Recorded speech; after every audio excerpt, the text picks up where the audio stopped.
Está a gravar, professora. Ok, muitíssimo obrigada, doutora Robert Junqueira. Antes de mais, quero felicitar a iniciativa intitulada Ciclo de Encontros de Iniciação e Investigação Científica em Direito. Este é o segundo encontro. É uma iniciativa conjunta do JUSGOV, Centro de Investigação, Justiça e Governação, e da Escola de Direito da Universidade do Minho. Visa aproximar a comunidade estudantil mais jovem de algumas das mais reputadas personalidades científicas da atualidade na área do direito e em áreas relevantes para as abordagens interdisciplinares aos estudos jurídicos, sendo certo que um dos objetivos principais é justamente facilitar a iniciação científica dos estudantes de graduação em direito que estão a dar os seus primeiros passos no mundo da investigação e proporcionar a interação direta com os grandes mestres em direito. Algumas questões serão formuladas com o propósito de sensibilizar os estudantes e jovens investigadores para a importância da interpretação da própria ciência e do trabalho de investigação. Eu queria felicitar o representante desta iniciativa, o senhor professor Dr. Ricardo Mena Barreto, e os contactos e o trabalho e empenho desenvolvido pelo Dr. Robert Junqueira. Sem esquecer, obviamente, os agradecimentos especiais da minha pessoa pelo amável convite, porque não só vou moderar, como vou aprender com os mestres a que de seguida vou apresentar. O senhor professor Adriano Naves de Brito é doutor em Filosofia desde 1998 pela Universidade Federal do Rio Grande do Sul. É desde 2005 professor titular de Filosofia na Universidade do Vale do Rio dos Sinos, onde é licenciado em Direito desde 2012. A sua produção académica é desde 1997 até aos dias de hoje constante, vasta e impactante, tendo também intervindo em incontáveis eventos científicos e orientado aproximadamente 15 dezenas de trabalhos de conclusão de curso, dissertações de mestrado e teses de doutoramento no decorrer destas décadas. O seu percurso académico é pautado por uma insofismável excelência e o seu sucesso tem transposto os muros da academia, tendo sido secretário da Educação de Porto Alegre entre 2017 e 2020 e é atualmente o diretor executivo da Fundação Bienal de Artes Visuais do Mercosul. É uma honra estar na presença do senhor professor. O senhor professor José Rodrigo Rodrigues é vencedor do Prémio Jabuti, foi vencedor do Prémio Jabuti em 2014, pela obra Como Decidem as Cortes, para uma crítica do direito brasileiro publicada pela editora Fundação Getúlio Vargas. José Rodrigo Rodrigues é um jurista, é filósofo e professor brasileiro, sendo docente da Universidade do Vale do Rio dos Sinos desde 2014 e investigador do Centro Brasileiro de Análise e Planejamento desde 2000. Participou em dezenas de eventos científicos e orientou numerosos estudantes ao longo dos anos.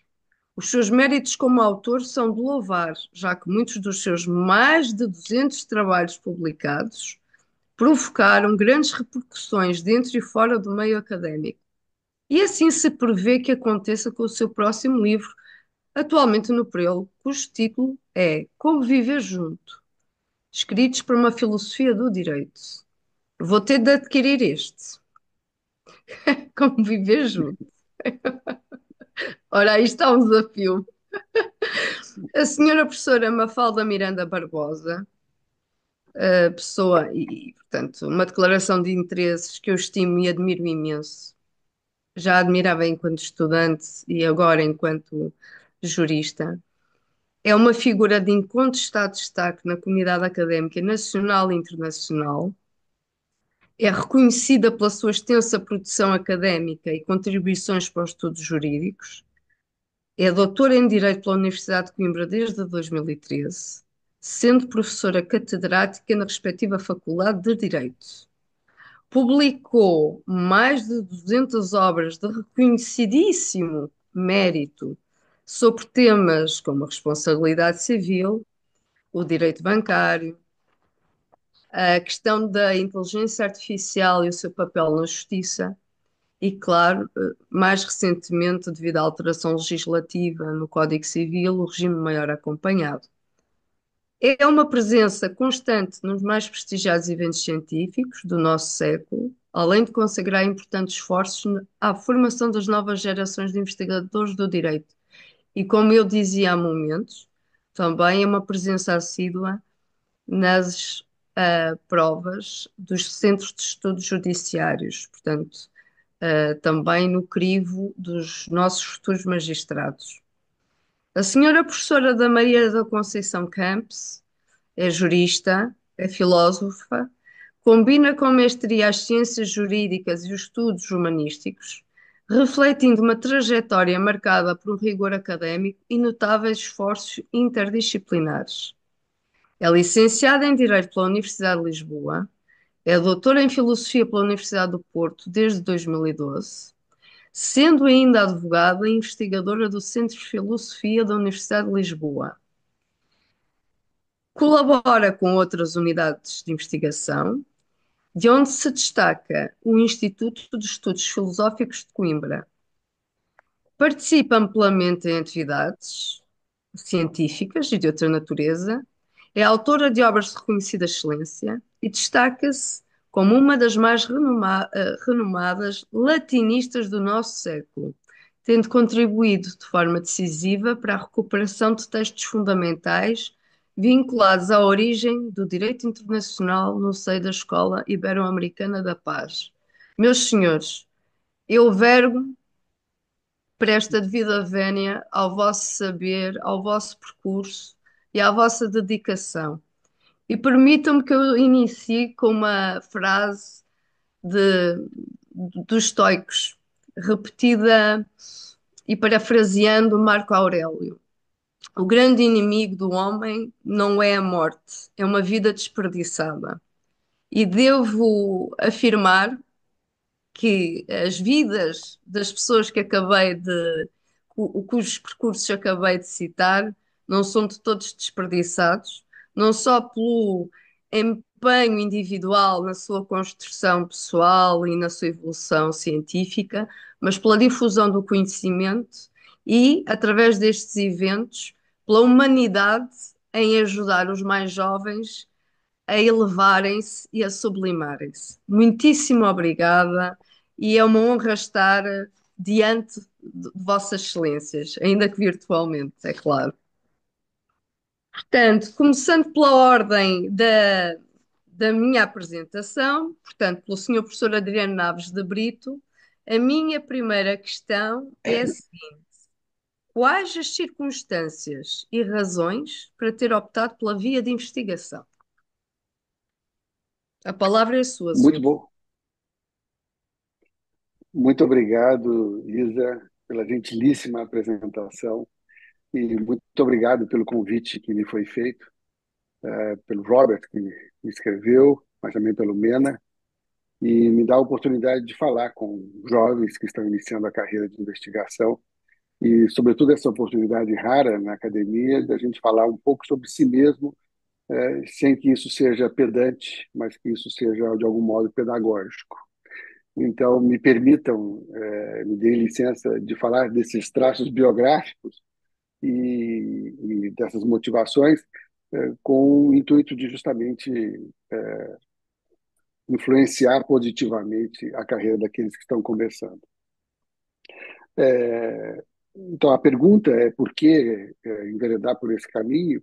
Eu acho que isso tem muito a ver com os pendores que a gente herda, embora haja sempre uma influência positiva no meio ambiente que possa alimentar e animar esses impulsos, mas eu acho que há traços de personalidade que são inevitáveis tê-los para que a gente possa se dedicar e se interessar e sentir prazer nisso que é a vida intelectual, que, via de regra, é uma vida muito pacata, muito recolhida, embora a minha, nos últimos anos, não tenha sido nenhuma coisa nem outra, por, por razões profissionais que me levaram um pouco para fora da academia, mas carregando aí aquilo que eu construí e aprendi com os livros. Então, eu acho que é preciso olhar muito sempre para é, a vocação pessoal e aquilo que dá prazer. É muito desastroso para a biografia quando a gente faz algo que a gente não gosta, simplesmente porque isso pode nos dar algum tipo de relevância social, algum tipo de reconhecimento. E, sobretudo na vida acadêmica, os louros, os reconhecimentos demoram muito. Geralmente acontece muito depois do que você passou pela vida. Então, eu acho que, sobretudo, a gente tem que olhar e pensar no prazer que nós temos com os livros, com o conhecimento, com as perguntas, com os problemas.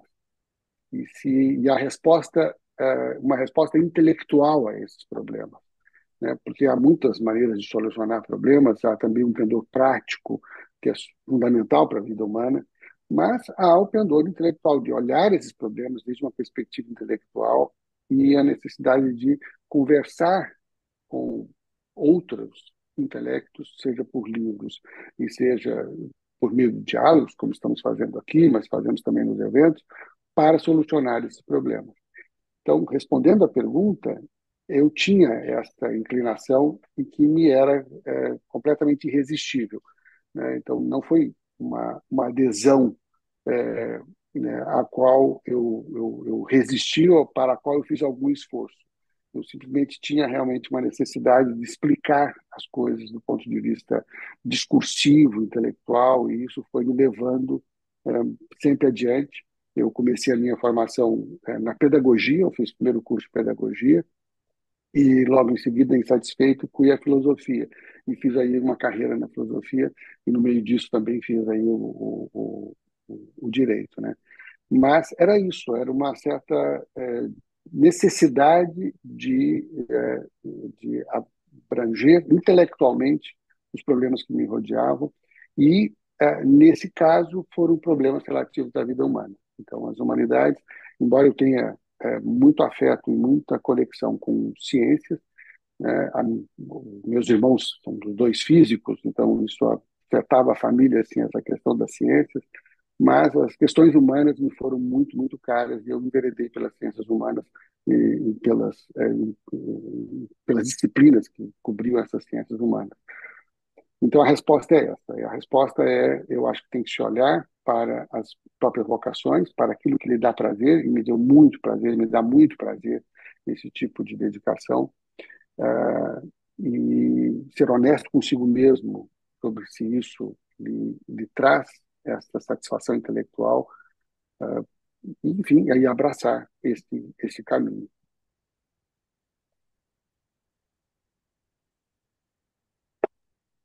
Muitíssimo obrigada, senhor professor. Realmente a honestidade para connosco próprios é um dos maiores desafios que o ser humano enfrenta, não é? Tendemos a não seguir as nossas paixões e iludirmos com o que a sociedade nos vende, e é fácil irmos por outros caminhos, atraiçoando a nossa vocação. Bem-aja pela sua coragem. Passando ao senhor professor José Rodrigo Rodrigues, portanto, a questão é a mesma. Quais as circunstâncias e razões para ter optado pela via da investigação? Primeiro, quero agradecer muito esse convite, professora, e todas as pessoas que organizaram esse evento. Eu estou muito contente de poder falar nesse espaço tão qualificado para uma universidade que é tão interessante, né? Nesse centro de pesquisas também enfim, faz coisas muito interessantes. Enfim, no meu caso, eu sou de uma família, na verdade, quer dizer, operária, né? Não tinha nenhum intelectual na família. Eu nunca imaginava que isso fosse possível ser é, uma profissão.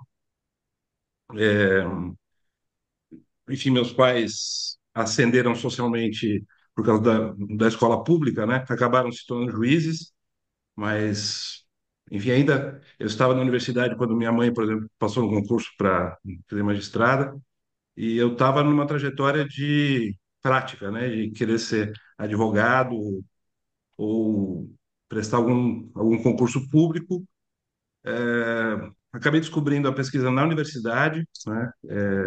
Também por causa da curiosidade, né, intelectual do meu pai, mas, enfim, comecei a me interessar, e perceber que o direito tinha uma outra dimensão que foi me interessando. Sempre gostei de, enfim, de ler, sempre achei algo interessante, mas tinha um outro empecilho que, pelo menos no Brasil, nessa época, na década de 90, não havia espaço para pessoas fora das elites no meio universitário. Ainda é difícil, né? Mas raramente se ouvia falar de concurso para professor ou ter algum espaço para que, enfim, um jovem ingressasse, né, numa universidade pública ou na mesma privada para dar aula, porque era, enfim, meio muito fechado, né?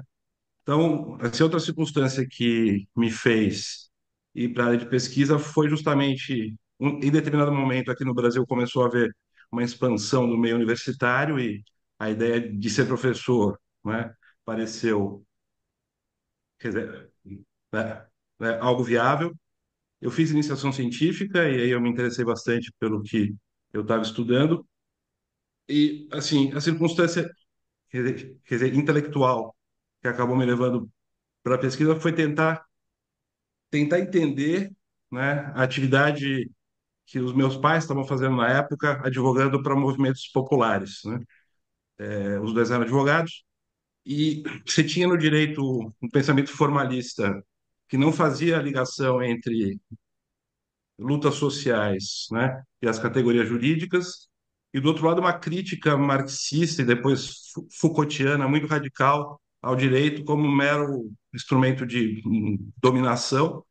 E eu não entendia onde é que entrava aí a Constituição de 88 e a atividade que os meus pais estavam fazendo, né? Então, essa foi o meu interesse intelectual, foi se caminhando para isso. Como é que eu encaixo o que eles estão fazendo? Será que eles são meros iludidos, né? Que estão se comprometendo com um aparelho de opressão, né? Mas eles também não eram formalistas, enfim. Então, isso foi me incomodando ao ler, ao cursar.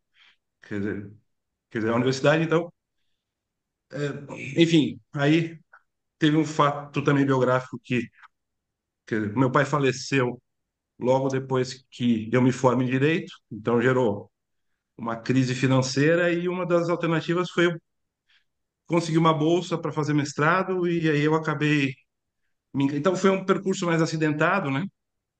Mas que acabou me levando a fazer mestrado, aí eu me apaixonei por aquela atividade, comecei a dar aula e fui seguindo meu caminho. Senhor professor, aquilo que referiu realmente vai de encontro a uma subquestão relacionada com estas circunstâncias que, pela opção da vida de investigação. Disse algo que me cativou e com a qual eu me identifico, é que os meus pais também não têm ensino superior e eu também sinto que o meio universitário, ou pelo menos a visão de fora, é que é um meio de elite, o acesso é um meio de elite. E então, ainda por cima, passou pelo falecimento do seu pai e, na verdade, teve que, como os brasileiros dizem, e eu também os cito, teve que se virar, teve que se fazer à vida, não é? Houve algum mentor que o ajudou a ultrapassar esses desafios? Houve alguém que pegou na sua mão e que tem como referência, no mundo da academia? Porque há muito boa gente na academia, pessoas que às vezes não esperamos nada e revelam-se verdadeiros anjos na nossa vida. Não sei se foi o seu caso. Na verdade, teve um caso, mas por vias tortas, né? porque não foi alguém do direito, foi alguém das letras, porque eu também sempre escrevi poesia quando eu era, enfim, quando eu era mais novo, e o pai de uma amiga minha que é professor, que ele faleceu recentemente, se chama Valentim Facioli, ele é professor ele foi professor da USP e estudava Graciliano Ramos, então também escreveu sobre Machado de Assis, né? Enfim, aliás, ele queria que eu fizesse doutorado em letras, mas eu acabei fazendo doutorado enfim, enfim, acabei indo para o direito, né? Então, eu entrei em contato com ele por causa de um poema que eu escrevi na escola. Ele me chamou porque ele gostou muito do texto, pediu, assim, a filha mostrou para ele, né, o meu poema e ele me chamou para conversar. E foi com ele que eu tive conversas sobre a universidade. Assim, ele acabou sendo o meu, quer dizer, modelo de, quer dizer, que intelectual e foi me, quer dizer, encaminhando para ler teoria, né, principalmente, né? Então, meus pais não tinham contato com a universidade. Assim, meu pai começou a fazer o mestrado, mas abandonou para cuidar dos filhos. Então, foi o Valentim Facioli, na verdade, que me deu uma dimensão do que era a universidade, que aí eu fui me encaminhando para isso. Muitíssimo obrigada, Senhor Professor, pela sua partilha, tão humana. Seguimos para a nossa próxima oradora, a senhora professora doutora Mafalda Miranda Barbosa, e a questão, porque tenho esta regra por parte da organização, é a mesma. Quais as circunstâncias e razões para ter optado pela via da investigação? Muito boa tarde. Em primeiro lugar, permita-me que a cumprimente, agora formalmente, e dizer-lhe que a estima é recíproca, porque também tenho em elevadíssima consideração. E que aproveito também para cumprimentar os restantes oradores, dizer que é um gosto poder ouvi-los e partilhar este espaço com investigadores tão insignes que marcam a academia, quer em Portugal, quer no Brasil. Cumprimento também aqueles que tiveram a iniciativa de organizar um evento que foge um bocadinho ao padrão tradicional dos eventos organizados nas faculdades de Direito, mas que eu acho que é profundamente enriquecedor e cumprimentaria desde já o professor Robert Junqueira, que foi quem estabeleceu desde o início o contacto comigo, e obviamente todos aqueles que nos vão ouvindo. E devo dizer à senhora professora que esta é daquelas perguntas difíceis, porque é muito mais fácil colocarem-nos perguntas sobre direito e sobre as matérias que nós estudamos do que perguntas sobre nós próprios que nos obrigam a entrar em nós e a pensar um bocadinho naquilo que foi o nosso percurso, porque o caminho faz-se, ou melhor, aquela ideia de que não há caminho, não é? O caminho faz-se caminhando, e portanto é preciso às vezes estas paragens para nós olharmos para trás e pensarmos, afinal, como é que eu cheguei aqui e porque é que eu vim para aqui. E eu devo dizer que quando tinha que escolher qual o curso que queria seguir, escolhi Direito sem qualquer hesitação, enquanto muitos dos meus colegas frequentavam aquelas sessões de orientação vocacional, eu dizia sempre, não, eu quero Direito, eu quero Direito. E eu queria Direito porque estava mais ou menos fascinada por aquele, talvez, ideário romântico das séries norte-americanas, da causa justa, lutar pela justiça, concretizar essa justiça na ajuda a pessoas concretas de carne e osso.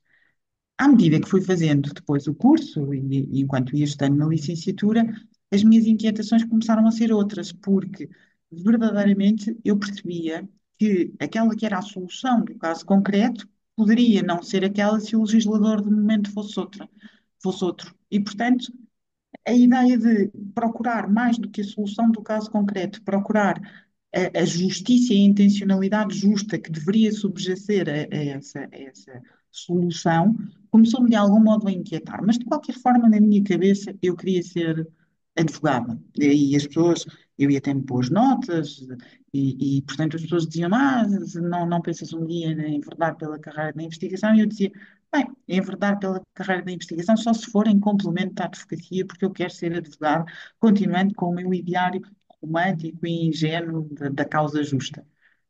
Depois, licenciei-me, comecei a dar aulas e em complemento ou em paralelo fui fazendo o estágio de advocacia. E a verdade é que aí descobri que aquilo que era a minha miragem não correspondia àquele que seria o grande amor e a grande vocação. Porque a maleabilidade que muitas vezes é necessário ter no exercício da advocacia, não para encontrar a solução que é justa, mas para defender o interesse do constituinte, jogava mal com aquela minha inquietação de buscar a razão das razões, quase a causa causaram daquilo que é justo e a construção de todo o sistema. E, portanto, abandonei rapidamente aquela que era a ideia talvez infantil e ingênua que eu tinha dentro da minha cabeça, sem me reconhecer a mim própria na minha vocação.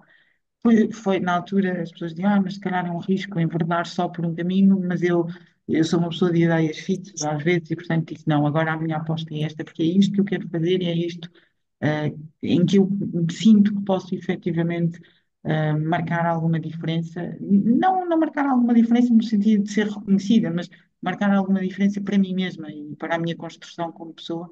E enverdei por isso e acho que não estou nada arrependida porque gosto muito daquilo que faço até hoje.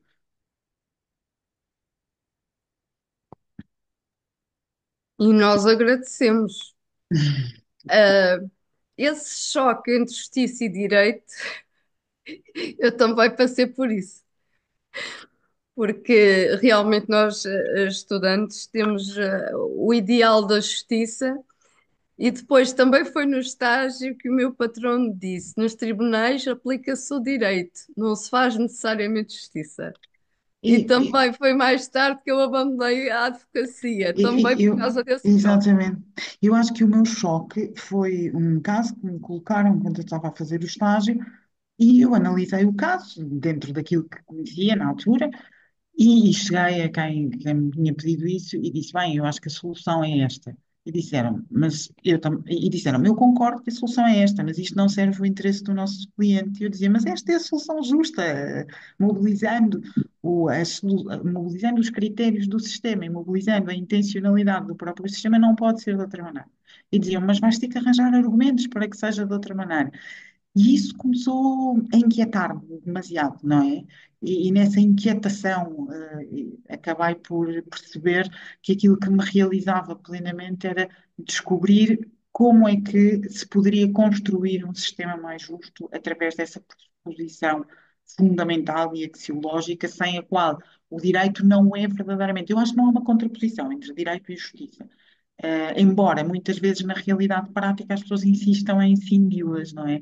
E é isso que depois gera as entropias da sociedade atual, muitas vezes. Muito bem, voltamos aqui a um ponto muito, muito comum, a honestidade para connosco próprios. Não nos deixarmos atraiçoar no nosso rumo. Muitíssimo obrigada, Sr. Professor, pela sua resposta tão inspiradora.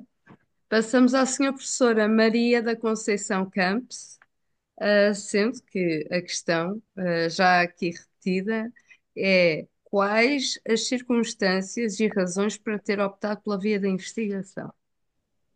Ora, muito boa noite a todos e agradeço também este convite muito estimulante, muito especialmente também ao Robert, que foi quem me canalizou para este evento, mas a todos os organizadores e a todos os presentes, não é?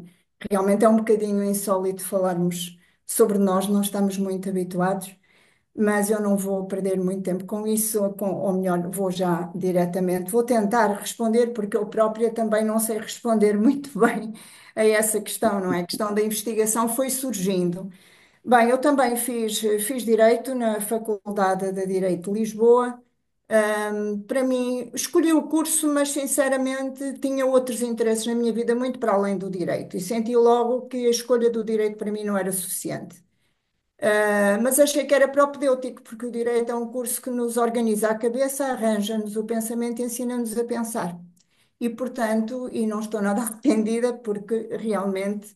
E, por outro lado, é um curso muito abrangente. Nós, através do direito, temos uma visão global, penso eu, do funcionamento societário, quer através dos tempos, quer no nosso tempo. Realmente, a sociedade existe organizada por causa do direito, senão era impossível, não é? O homem não tinha sobrevivido ao longo de todas as sociedades não tinham vivido.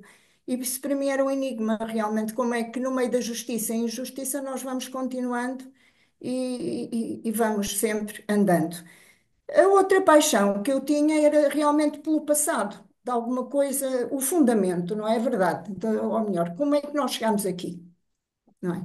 E isso empurrava-me para a filosofia e empurrava-me também para um outro curso que estava em que eu hesitei, que era o curso de clássicas, não é?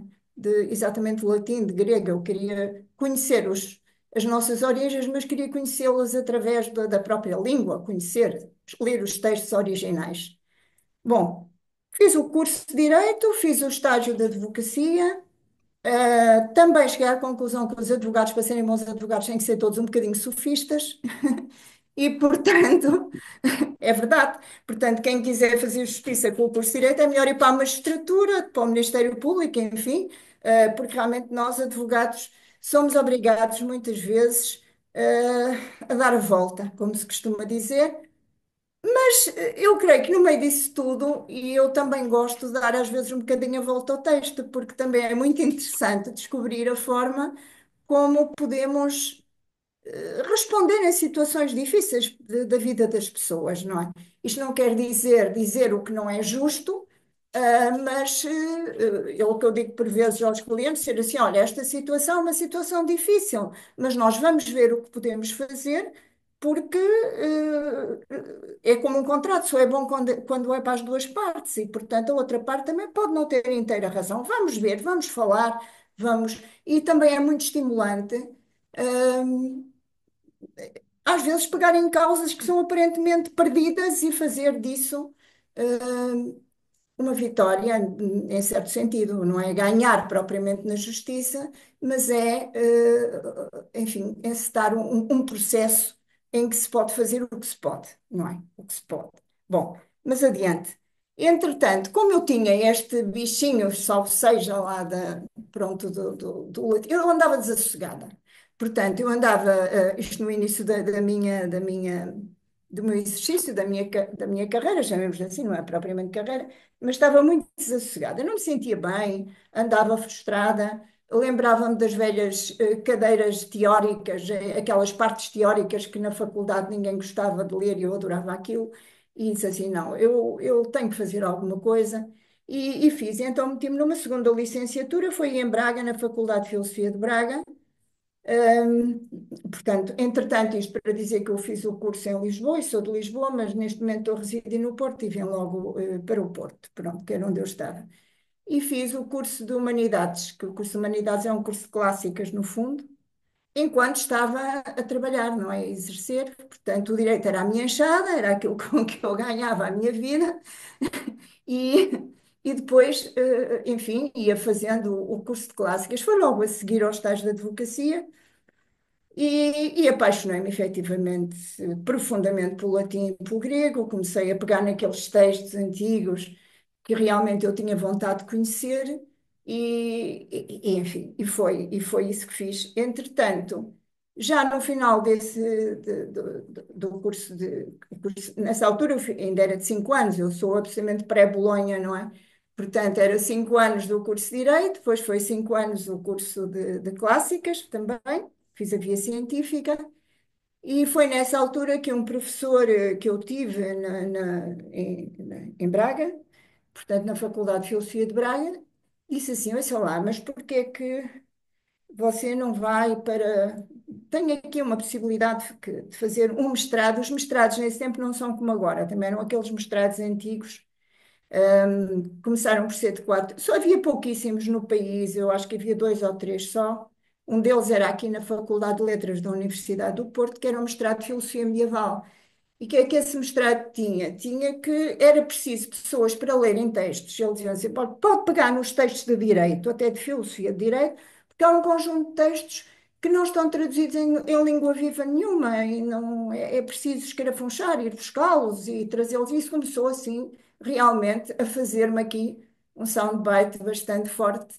E eu disse: bem, isto é interessante, e fiz o mestrado de Filosofia Medieval aqui na Faculdade de Letras da Universidade de Porto, exatamente sobre filosofia social e política, eh, que foi a influência de João de Salisbury na crónica de Dom João I de Fernão Lopes, segundo a perspectiva jurídico-política.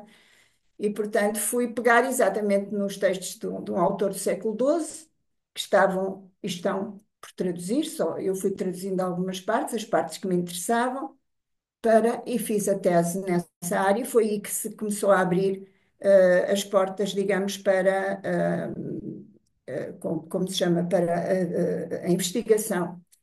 Claro que depois, dentro do mestrado de Filosofia Medieval, tive contactos com a Universidade de Coimbra, também um dos professores, o professor Mário Santiago de Carvalho, lecionava uma cadeira no mestrado de Filosofia Medieval e, no final, enfim, já do mestrado, propôs-me a hipótese da tradução, de começar a traduzir o curso conimbricense, não é? O curso Conimbricense é um curso do século XVI, portanto, é a maior obra filosófica portuguesa desde sempre e abrange tudo, não é? Porque a filosofia abrangia todos os ramos do saber e foi nessa altura que eu comecei realmente a traduzir o curso jesuíta Conimbricense. Ainda por cima, eu tinha feito a minha segunda licenciatura na Faculdade de Filosofia de Braga, que é hoje da Universidade Católica, e era, portanto, uma universidade jesuíta, não é? Portanto, já vinha ali com a linha dos jesuítas, e foi aí que eu comecei, efetivamente, a dedicar-me. Entretanto, liguei-me ao Instituto de Filosofia, que é aqui a unidade de investigação da Universidade do Porto, e foi nesse sentido, depois que fiz o doutoramento em Filosofia, também nessa área, e nunca mais larguei a tradução e a investigação na área filosófica. Neste momento não faço só filosofia de direito, também me dedico a outras áreas da filosofia, mas sem nunca largar o direito, e até porque o direito me prende à terra, não é? Me dá um sentido de realidade até no exercício do direito. Mas o direito foi sempre a minha enxada, como eu costumo dizer, isto é, eu fui, ganhei sempre, e foi sempre com o direito que eu fui sustentando, digamos, estas deambulações. Mas pronto, mas neste momento, enfim, faço sobretudo a tradução e já faço também um bocadinho de filosofia, não é? E chamemos-lhe assim. Portanto, e é isso, fundamentalmente é isso. Se me permite a Blague, senhor professor, foi, digamos, a arqueologia do direito, que a justiça foi, para utilizar uma palavra sua, escarafunchar as origens e a base, do direito. A Bem, as filosofia, origens do direito. a filosofia, os ideais, os Do valores, direito, chamamos o do número. nosso direito, do direito aqui ocidental, ou pelo menos romano-germânico, ou mais, até mais abrangente. Mas sim, sim, os gregos e por aí fora, mas já vinha de antes, não é? Como nós sabemos, aliás, não há sociedades sem direito. Logo aí. E não há direito positivo justo sem esses ideais e sem esses valores que vamos escolher da filosofia. Sim, a Mesmo os justiça. artifícios da oratória, retórica, e Claro. recordo-me do Gorgias, é justamente uma obra central que eu tive que ler, também a Antígona, Sim, foi-me sim. recomendado no estágio, e é curioso porque é uma cientista do direito, que foi lá ao centro, Quer dizer, ao núcleo essencial. o meu objetivo era um bocadinho esse, não é? Mas porque realmente é entusiasmante nós começarmos a perceber ou a tentar ir à origem das coisas, à história das coisas e depois chegar à conclusão que, ao fim e ao cabo, nós andamos sempre um pouco na mesma. Isto é, o que por um lado é estranho, não é? Porque parece que evoluímos muito e realmente as questões fundamentais do direito são as mesmas. O direito, nesse ponto de vista, faz-me lembrar um pouco a metafísica, embora seja diferente. Quer dizer, na metafísica as questões são sempre as mesmas. E eu acho que no direito as grandes questões são as mesmas de sempre, não é? E são essas que nos devem, enfim, tirar o sono, ou pelo menos tentar aproximar, não é? Porque a justiça é um valor e os valores nós vamos intuindo, vamos tentando aproximar-nos, mas efetivamente é como a linha do horizonte, está sempre mais longe quando estamos a navegar, mas vamos na direção dela. É um pouco isso. Isso. Pegando na sua afirmação, as tempestades podem ter diferentes intensidades. O farol é sempre o mesmo. Exatamente, concordo inteiramente. Muitíssimo obrigado, Sr. Professor, pela sua partilha. Regressando ao Sr. Professor Adriano Naves de Brito, a segunda questão que tenho para lhe colocar é a seguinte. Na verdade, são várias que estão aqui incluídas na segunda. Qual o ponto de partida para as suas pesquisas? Como formula os problemas que o inquietam? Que fatores tem em conta na formulação dessas suas inquietações, desses seus desafios? Na verdade, de onde brota a sua investigação? É muito intimista esta pergunta. Olha, não fui eu que a fiz. Não fui eu que a fiz. Eu não faria questões de tão elevado nível. Mas a palavra é sua, senhor professor.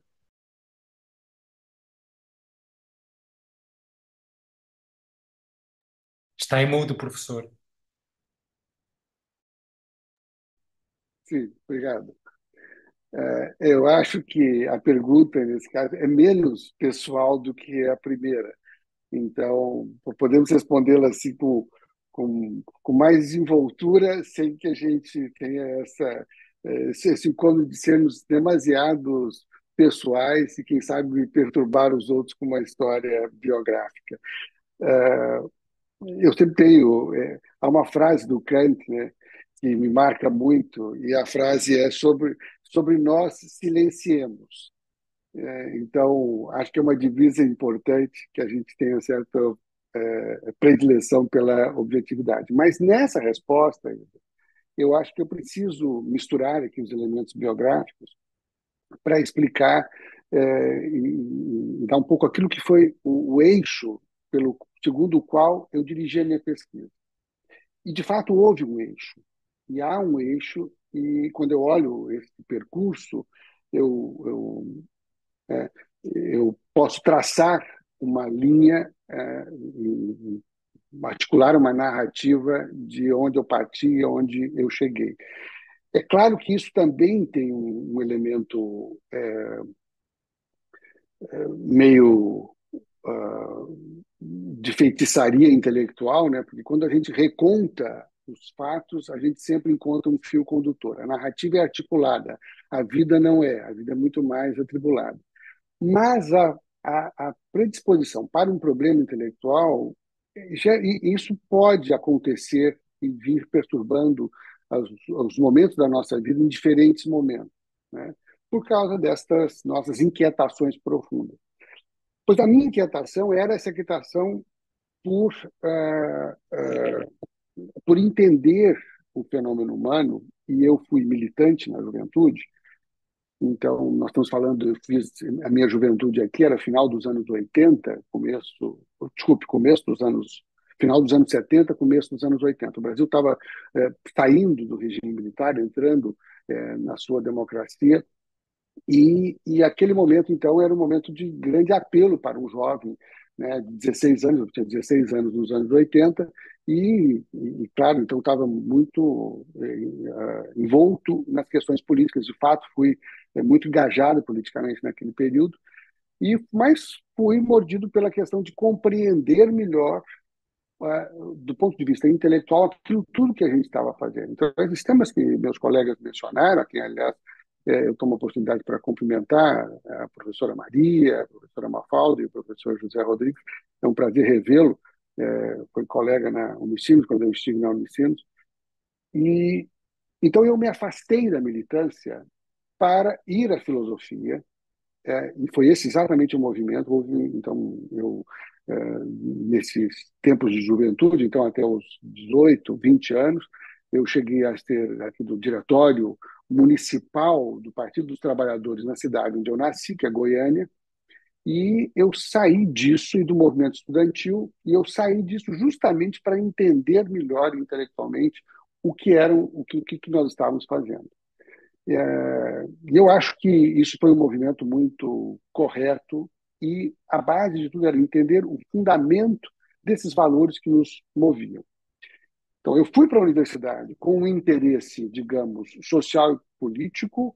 Na Universidade de Filosofia, isso mudou porque eu achei que o fundamento não poderia ser encontrado, não estava disponível nos textos eh, de filosofia eh, social e política, mas estava na linguagem. Então, eu fiz um percurso inicial na linha da filosofia analítica da linguagem e fiz um trabalho que era um trabalho muito próximo da lógica, da metafísica, que era um problema da noção do próprio conhecimento. Mas era o problema do fundamento. Era o fundamento da verdade que a gente poderia expressar num juízo, e esse foi o movimento dos meus primeiros anos, e por isso eu voltei na filosofia moderna, estudando um autor como Kant, e buscando em Kant a resposta para esse problema da objetividade dos nossos juízos declarativos, que são os juízos da ciência. Então foi um percurso relativamente rápido, em 2, 3 anos, também era um tempo dos mestrados enormes. O meu mestrado levou 4 anos, eram 250 páginas, coisas que não faz mais sentido hoje, mas foi essa conversão, então, para um passo ou 2 passos atrás do problema social para o problema epistêmico, para o problema da verdade, para o problema do fundamento da verdade. Bom, a partir disso, eu segui nessa mesma direção. No meu doutorado, eu aprofundei isso e trabalhei um tema que já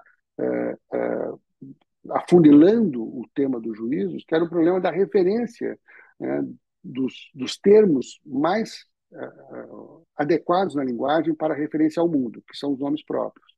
Então, por isso me levou à Alemanha, e eu aprofundei na filosofia analítica, e o resultado disso foi um trabalho que aí sim começou a me jogar de volta para, digamos, as relações humanas, para o mundo da vida.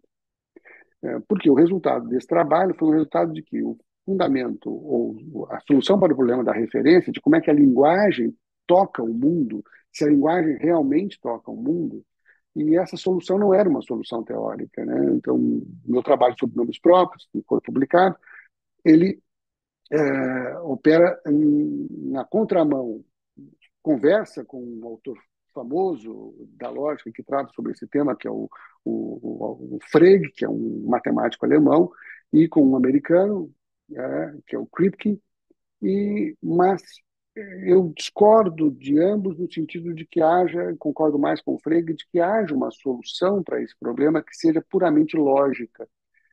A solução para esse problema passa pela comunicação entre as pessoas, e pelo sucesso dessa comunicação, de modo que, quando a gente se refere ao mundo, a gente se refere ao mundo também mediante o nosso diálogo coletivo. Bom, então há uma dimensão prática para isso que é a nossa referência ao mundo, que escapa à lógica e que, na verdade, é anterior à lógica. Então, esse foi um movimento muito importante, porque, como também foi mencionado aqui, isso que a gente chama hoje, né, de uma certa ingenuidade da juventude, mas que é o fogo que queima e que nos leva adiante, né, que são ideais, que são muito importantes para que a gente os cultive e que a gente consuma esse fogo até o ponto em que a gente faça realmente uma conversão para a maturidade. Mas esta dimensão prática, ela tem que ser levada em consideração, e essa mudança é uma mudança de um tipo de idealismo para uma concepção mais rente ao mundo, de fato. O idealismo, então, esse que eu mencionei, que está na juventude, é um certo ideal, e que eu chamei um ideal na filosofia. A gente pode, grosso modo, né, como dizia um professor, um famoso professor brasileiro, Cyril Lima, nós temos só temos 2 correntes em filosofia, Platão e Aristóteles. Né? Então, e a corrente platônica é essa corrente mais idealista, que é a corrente de uma visão mais matemática sobre o mundo, dos modelos, dos princípios, dos valores. Né? E, embora ela tenha sido, então, essa corrente que me levou à filosofia, eu terminei esse percurso da minha formação, né, com o meu doutorado em 1998, eu me terminei com um aristotélico, nesse sentido de, não, nós precisamos falar de ciência, nós precisamos olhar o mundo. Então, isso deu uma guinada, e essa guinada não era uma guinada mais idealista. Embora, então, aí veio um trabalho nos próximos anos, que é um trabalho permanente de retorno aos temas das humanidades, ao tema do fundamento, mas numa direção naturalizada. Eu chamo naturalizada. O que significa isso? Significa uma visão que traz para o confronto com o mundo os problemas filosóficos, sem que a gente queira resolvê-los idealmente, mas que a gente olhe e tente fazer a conjunção entre a prática e a nossa abordagem teórica. Se a nossa abordagem teórica não satisfaz a prática, pior o mundo, né, não descreve bem o mundo, pior para a nossa abordagem teórica. Então, a gente tem que ter a humildade de pensar de novo e compreender que o mundo é tal como ele é, como diz o Wittgenstein. E ele está bem assim. Né? Então, o que não está bem é a nossa abordagem nesse mundo. Nesse percurso, então, Isa, eu continuei perseguindo o tema da fundamentação, agora a fundamentação da moral, né, que me ocupou nos últimos 20 anos, mas já numa perspectiva que era francamente naturalista, que queria trazer para dentro dos, da filosofia uma explicação que permitisse um contínuo entre a ciência do comportamento e as nossas dimensões de valores. E foi isso que eu fiz, paulatinamente, muito paulatinamente, e paulatinamente eu fui solvendo o problema do fundamento e percebendo que o problema do fundamento era um pseudo-problema, era um problema da lógica, mas não é é um problema que é superado pela vida, é superado pela vontade das pessoas. Então, no mesmo movimento que havia lá na filosofia da linguagem, né, a referência de nomes ao mundo depende da comunicação, do sucesso comunicativo que as pessoas têm. Portanto, ele é superado. O problema da referência ao mundo é um problema mediado e superado pela nossa comunicação e pelo sucesso comunicativo que temos na comunidade. E o problema moral também não pode prescindir dessa dimensão prática profunda que é o modo como nós agimos e nos comportamos no mundo. E essa descrição, ela não pode ser sempre pejorativa, de dizer o mundo é assim, as pessoas se comportam assim, mas é uma pena, porque elas deveriam se comportar de tal modo. E eu queria muito compreender por que elas se comportam assim e não como elas deveriam se comportar. Né? Se elas se comportam assim, tal como elas se comportam, algum motivo deve existir. E esse motivo pode não estar propriamente nos nossos princípios filosóficos, mas numa explicação do nosso comportamento. E aí essa naturalização me levou, obviamente, à biologia, à psicologia evolucionista e à teoria da evolução. O contato agora, já como filósofo, com a teoria da evolução foi chave, no sentido de olhar para a história desde uma perspectiva diferente. Então, eu acho que realmente assim, é impossível nós abordarmos a questão da história sem que a gente compreenda claramente a lição sobre mudança que a teoria da evolução nos lega. E essa teoria da evolução de Darwin, que é muito pouco, mal digerida, mal suportada dentro das humanidades, mas ela nos explica muito. Ela foi muito influente no século XIX. Muitos filósofos, muitos pensadores de humanidades levaram isso a cabo, mas levaram isso a cabo de maneira desajeitada, né, e com resultados muito, por vezes, inaceitáveis. Mas eu acho que nós temos agora uma perspectiva histórica diferente e podemos olhar isso e olhar nesse mundo em que nós estamos no século XXI, que nós precisamos explicar o nosso comportamento e precisamos, então, desses mecanismos que façam não dispensem a nossa animalidade, a nossa corporeidade, a nossa história evolutiva como seres biológicos para explicar os nossos comportamentos em sociedade. De modo que a gente possa olhar aqui o dilema entre justiça e direito, né? A gente sempre buscando justiça, mas no direito a gente não encontra justiça, como mencionado aqui, né? Mas a gente encontra apaziguamento. E talvez isso seja o suficiente, é isso que a sociedade precisa, ela precisa de um apaziguamento. E a gente tem que repensar um pouco o conceito de justiça de uma maneira menos platônica e mais terrena, para compreender que isso que a gente consegue não é, algo inferior, né? Não é algo insatisfatório, mas talvez isso seja aquilo que realmente a gente deveria procurar e encontrar. E isso presta um serviço enorme à vida humana. Então, a gente tira aqui um pouco essa dicotomia entre o ideal de vida, a vida ideal, e o real da vida. E quem sabe esse ideal da vida passe, então, se a gente compreende melhor, passe por um trabalho mais prático, que a gente possa mudar a sociedade, contribuir para que ela perfeccione isso. Eu vou dar um exemplo e fecho essa longa digressão, desculpe esse tempo, é um pouco, então, a comparação entre o nosso pensamento ocidental e o pensamento oriental. Há um pensamento oriental muito pragmático, quando trata sobre valores de como viver realmente melhor, como viver juntos, é o título, né? Vamos aprender todos com o José Rodrigues, como viver juntos, mas eles pensam isso desde uma perspectiva muito prática, de mudar pequenas coisas, pequenas rotinas, de modo que a nossa vida seja melhor, mas seja melhor no nível terreno. Então, eu me tornei, a pergunta para fechar, a pergunta foi pelo fundamento, desde uma perspectiva muito metafísica, muito platônica, né, muito idealista, e eu terminei como um filósofo naturalista, um filósofo que acredita muito que a ciência possa nos ajudar a entender o que é o ser humano, inclusive os valores, né? Então, recentemente, eu fechei esse ciclo e minhas últimas publicações são exatamente uma teoria do valor que possa ser plenamente naturalizado, que a gente possa naturalizar o valor, entender os valores de uma perspectiva que seja um contínuo com a ciência. E foi esse o percurso, né? E foi essa um pouco a articulação, assim, a machadadas, como é possível fazer nesse tempo, mas é uma trajetória em que o fundamento, então, foi desaparecendo para que surgisse e ficasse em destaque a vida humana, o contato humano e o gerenciamento dessa vida humana. Então, eu fico feliz também que no final da minha carreira eu acabo tendo a oportunidade de voltar a, a,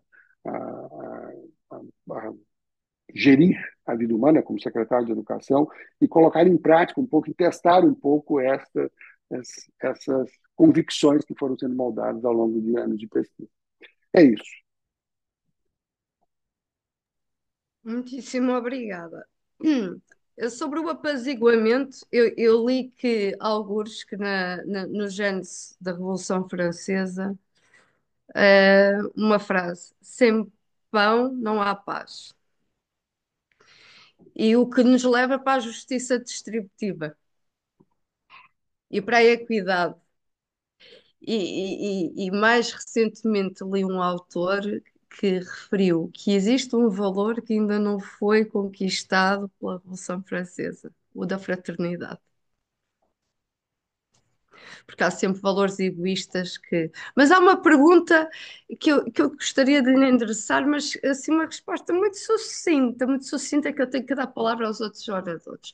Eu costumo dizer aos meus mestrandos algo óbvio que nós sabemos. Nós somos pessoas completamente distintas ao ponto de chegada daquilo que estávamos no ponto de partida.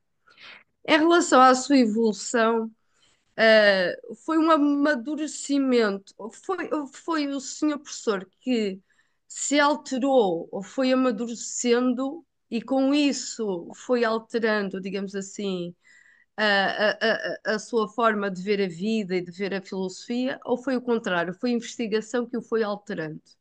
Ou dito de outro modo, e também pode ser as duas coisas, se é que me faço As duas entender. coisas. As Sim, duas. sim, se faz entender. E foram as duas coisas, porque justamente aquele pendor de entender as coisas intelectualmente foi acompanhando o acúmulo de experiências com a vida. E eu sempre atento à ideia de que se o mundo e os fatos não correspondem àquilo que é a minha compreensão, eu tenho que rever a minha compreensão, né? Então, os fatos se impõem. Então, há um tipo de honestidade também que a gente tem que ter e de humildade de aceitar. Bom, se alguma coisa, isso aqui não se enquadra, é preciso buscar outros recursos intelectuais para que a gente compreenda. É mais complexo. No final das contas, a gente descobre que o mundo é mais complexo do que a gente sonhava lá na juventude. Então, foram as duas coisas. E a tentativa, então, de conseguir correr com a compreensão enquanto a vida corria. Muitíssimo obrigada. É só para que os jovens investigadores que nos ouvem neste preciso momento estejam preparados para alterar os seus mindsets, para assumirem que estão errados, para descobrirem mais tarde que afinal continuavam errados, porque a lição, não há lição, é uma aprendizagem, não é? Muito bem Portanto, colocado. Continuamos errados. continuamos sempre errados. Ah, muitíssimo obrigada, senhor professor. Passando ao senhor professor José Rodrigo Rodrigues. Portanto, estas questões que estão a ser colocadas são: qual o ponto de partida para as suas pesquisas, como formula os problemas que encerram o objeto da sua investigação e do seu estudo. Bom, eu já adiantei um pouco, né, na outra resposta às circunstâncias, digamos, biográficas, né? Mas talvez aí desenvolvendo um pouco o que eu falei, quer dizer, na minha experiência de universidade me incomodava muito o discurso do meu curso de direito, que praticamente não falava da Constituição brasileira, por exemplo, da Assembleia Nacional Constituinte, né? Eu fiz faculdade um pouco depois da Constituição ter sido aprovada e se falava muito pouco, né, do processo de aprovação da Constituição e do, enfim, de tudo que aconteceu na Assembleia Nacional Constituinte.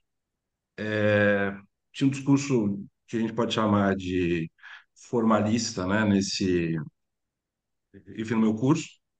E também comecei a me incomodar um pouco com os discursos críticos ao direito, que eram muito moralistas, né, e às vezes muito ligados a um pensamento religioso, meio de conversão, né, a determinados valores. Então, eu fiquei um pouco incomodado, talvez justamente desconfiando que essa dicotomia entre justiça e direito devesse ser colocada de uma outra maneira, né? Eu não estava muito satisfeito com o jeito, enfim, como se estava, enfim, colocando essa questão. E nesse momento era uma experiência muito, assim, muito direta. Eu indo nas palestras, né? E, sei lá, eu fui, por exemplo, enfim, assistir é, é, é, então palestras na Opus Dei em São Paulo, que é uma organização religiosa, né? Me convidaram, eu fui, não achei muito interessante também, vi, claro, toda a atividade que estava acontecendo, MST nascendo, né? Essa movimentação toda na esquerda, mas eu estava incomodado. E aí então, eu achei a minha questão, na verdade, quando eu li assim, uma frase do Franz Neumann, que é o autor que depois eu vim a estudar no meu doutorado, quando ele diz lá que, lendo o Rousseau, ele diz, olha, eu considero que a gente deve colocar no lugar da vontade geral a separação de poderes, né, como elemento para pensar a democracia, né? Aí a coisa começou a fazer sentido, porque me parece que o que me parece interessante pensar não é uma ideia, digamos, de soberania popular, como se fosse um povo separado do direito, né? Como se fossem duas instâncias diferentes, mas na verdade a soberania popular ela pode ser desenhada de diversas formas, né? Ela está diretamente ligada à maneira como se desenha, né, as instituições. Não existe o povo separado do direito, assim como não existe a matéria separada da forma, né? Então, essa leitura do Franz Neumann, do Rousseau, me despertou ali, né, enfim, me pareceu bastante interessante e basicamente eu tenho desdobrado isso, enfim, nos últimos anos. Claro, isso fez com que eu me encontrasse com a literatura que estava aparecendo no Brasil a respeito de novas formas de organização da democracia, né? Toda aquela efervescência de orçamento participativo e todas aquelas tentativas de reconstruir a democracia institucionalmente de uma forma diferente, né? Não jogando fora a representação, mas colocando outras alternativas junto e repensando como é que se desenha, quer dizer, que a democracia. Isso me fez perceber essa discussão como altamente interessante. Isso eu acabei levando isso também para a discussão jurídica, como é que a gente organiza a jurisdição. Agora o Supremo faz audiência pública, né? Então teve uma série de inovações institucionais, quer dizer, a respeito dessa questão, né? E aí eu acabei indo procurar também a parte, digamos, propriamente filosófica desse debate, né? E aí eu fui parar no Kant, Hegel, claro, né? Essa discussão, né, de uma como é que se recoloca a questão da metafísica, se a metafísica ainda faz sentido, né? Uma visão do povo metafísica, né, que é o que estava em jogo, na verdade. Eu acho, em grande parte do discurso, tanto a mais à direita quanto à esquerda, você tem versões metafísicas do que seria a vontade do povo, ou do que seria a vontade popular. E aí eu fui me encaminhando para estudar teoria crítica, né? E essa tradição frankfurtiana pela mediação dos autores brasileiros, Roberto Schwartz, principalmente, e depois os autores que foram escrevendo um pouco mais para frente, o professor Paulo Arantes, enfim, outros autores, né? Enfim, depois o professor Ricardo Terra e o professor Marcos Nobre, com quem eu entrei em contato ainda no mestrado, né? Frequentando, quer dizer, o SEBRAP, né? Então foi mais ou menos esse o caminho. Muitíssimo obrigada, senhor professor, pela sua partilha, pelos seus conhecimentos. Passo de imediato a palavra à senhora professora doutora Mafalda Miranda Barbosa. Recordando que a questão, portanto, quais são os pontos de partida para as suas pesquisas, como formula os seus problemas. Muito Ah, obrigada. Ahm, eu acho que o ponto de partida para as minhas pesquisas é sempre o mesmo, que é a própria realidade, porque é a realidade que suscita os casos concretos, que suscita os diversos problemas aos quais o direito tem que necessariamente dar resposta ou procurar dar resposta. Eu acho que, de facto, o saber filosófico é fundamental para a compreensão da intencionalidade do próprio direito, e já me debruçarei depois acerca do caminho discorrido a partir da formulação do problema, mas o direito é um dever ser que é, e, portanto, o direito só se realiza na concretude da resolução dos diversos casos práticos. E é efetivamente a realidade enquanto um dos estratos do sistema que permite a abertura desse mesmo sistema que suscita os diversos problemas e que permite que o direito não seja apenas uma reflexão teórica. Ele é eminentemente prático e não pode deixar de ser eminentemente prático. O facto de o direito ser eminentemente prático eh, não significa, obviamente, que ele não necessite, eh, se quiser ser concludente nas suas respostas, de um lastro teórico fundamental. E esse lastro teórico vai nos exigir, em cada pesquisa concreta, ou melhor, na pesquisa dos vários temas sobre os quais nos vamos debruçando, vai exigir de facto, uma investigação histórica, um escurso histórico, a análise das soluções que eram pensadas remotamente, o recuo ao direito romano é essencial, o recuo à Grécia Antiga, certíssimo. É aí que descobrimos a gênese de muitas das soluções que ainda hoje nos condicionam, mas o sentido dos institutos com que nós hoje lidamos é muitas vezes outro, ainda que eles possam ter a mesma designação. E, portanto, a análise histórica que nós possamos fazer, do ponto de vista jurídico e do ponto de vista da investigação jurídica, não pode ser uma investigação puramente enciclopédica. Nós temos que perceber o que é que existia, qual a evolução e qual o sentido e a intencionalidade com que o direito hoje capta essa mesma realidade, essa mesma formulação, esse mesmo instituto. Porque, de facto, o direito é uma resposta ao problema da partilha do mundo e ao problema da incompletude do ser humano, mas é uma resposta que exige uma proposição ético-axiológica. E por isso, nesta investigação jurídica, eu acho que é fundamental fazer acompanhar um eventual discurso histórico, também de uma análise, aí sim, do ponto de vista filosófico, que nos permita compreender esse acervo ético-axiológico que necessariamente nos terá que condicionar. O mesmo é perguntar, afinal, qual é o fundamento que faz do direito efetivamente direito, que permite que a ordem jurídica não seja apenas uma mera ordenação, não seja apenas um conjunto de regras que estabelece uma ordenação social que pode muitas vezes não ser uma ordenação justa. E quando eu digo que pode não ser uma ordenação justa, é porque efetivamente já houve muitas ordens que estabeleceram regras e essas regras não eram efetivamente regras do direito enquanto tal.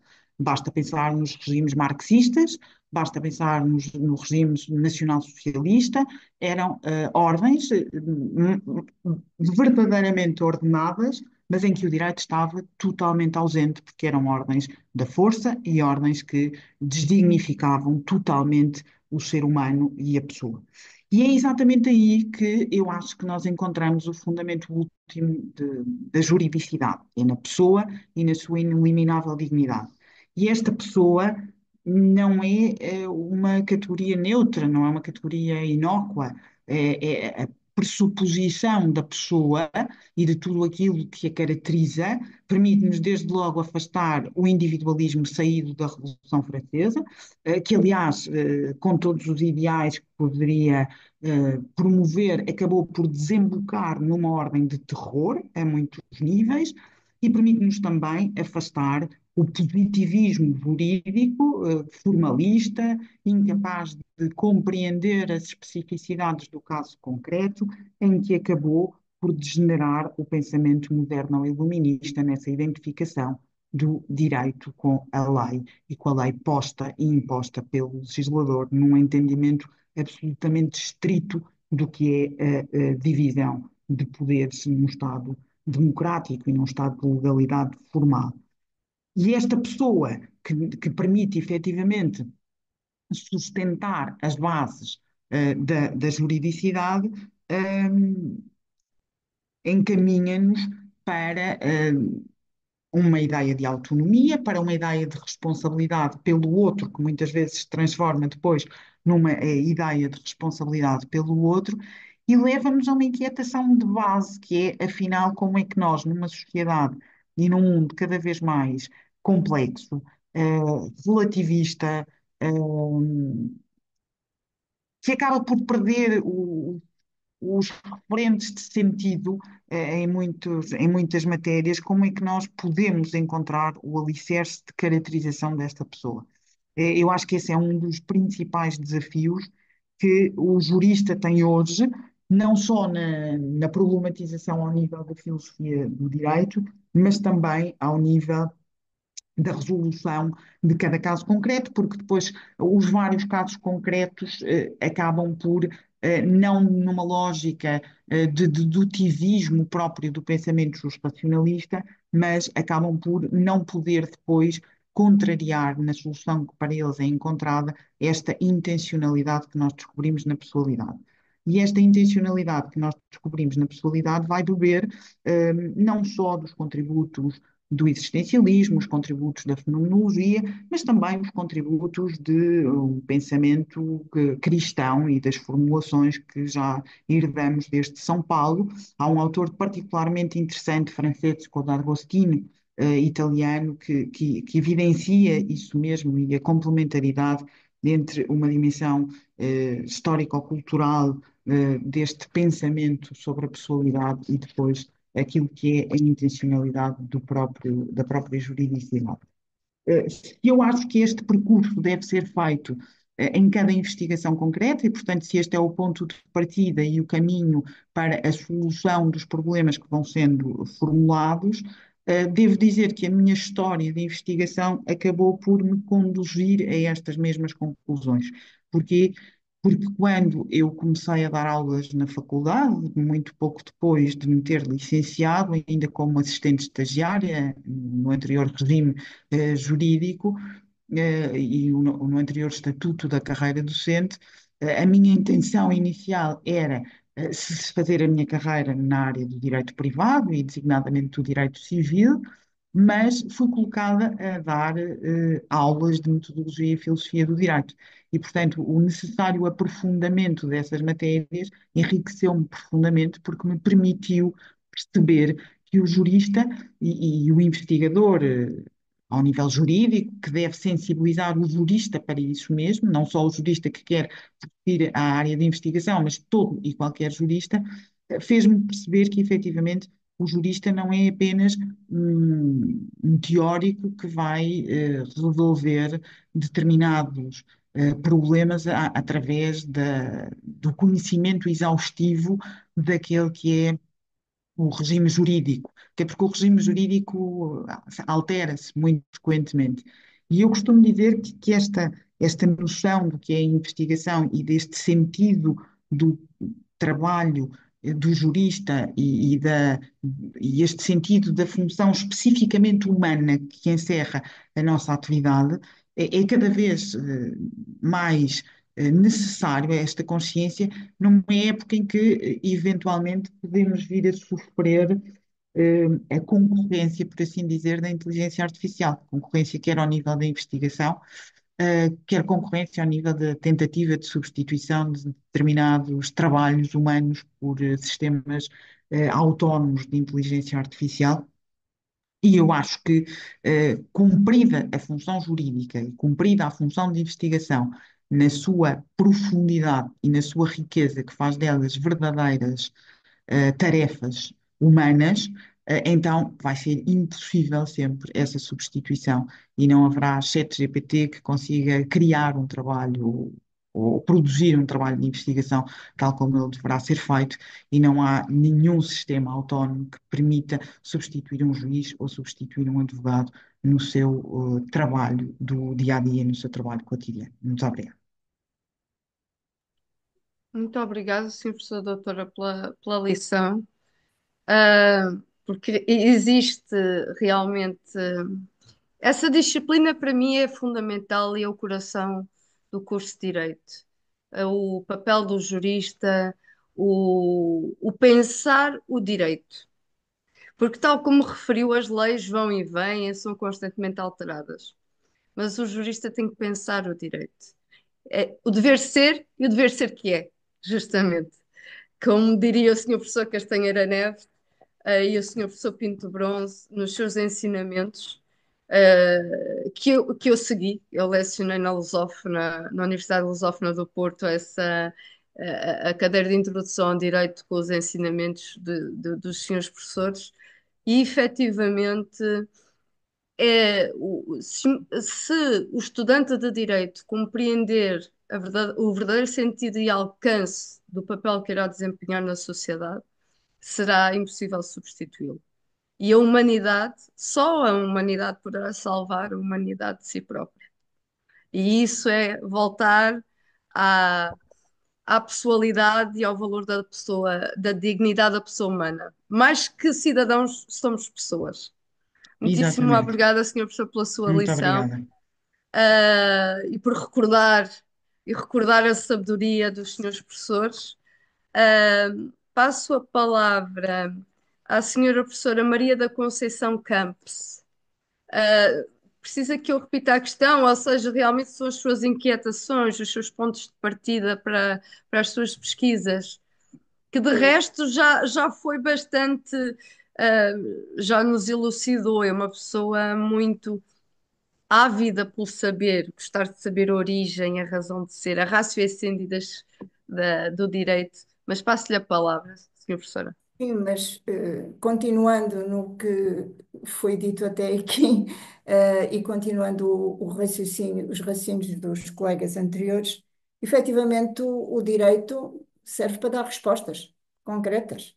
E temos que pensar nisto. O direito coloca-nos os pés na terra. Portanto, nós podemos ir às origens, podemos navegar, podemos investigar, mas serve para resolver problemas, entre outras coisas, para organizar a sociedade e resolver problemas. E não nos podemos distanciar disso, senão perdemos o rumo e perdemos o pé, não é?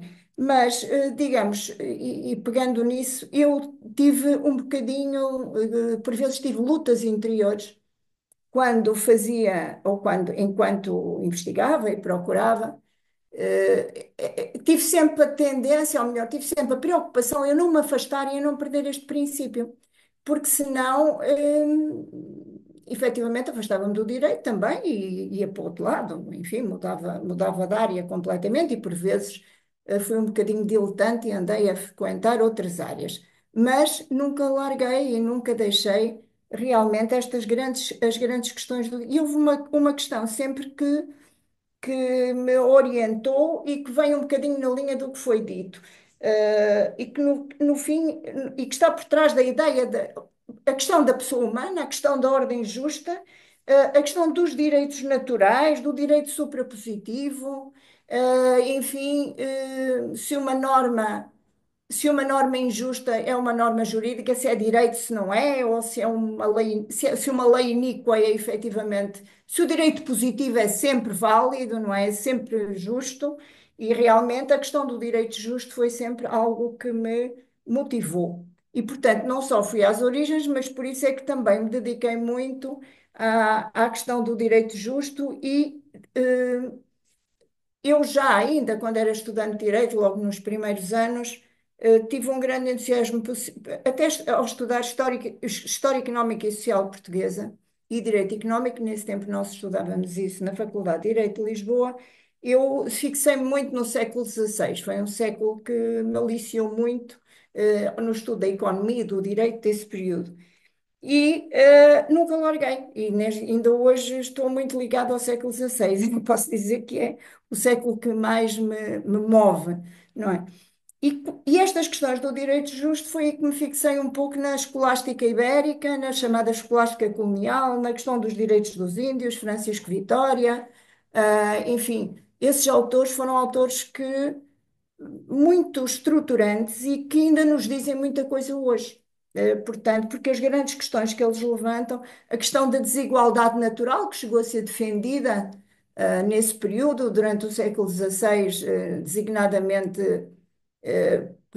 enfim, essas polémicas estão todas muito estudadas e publicadas,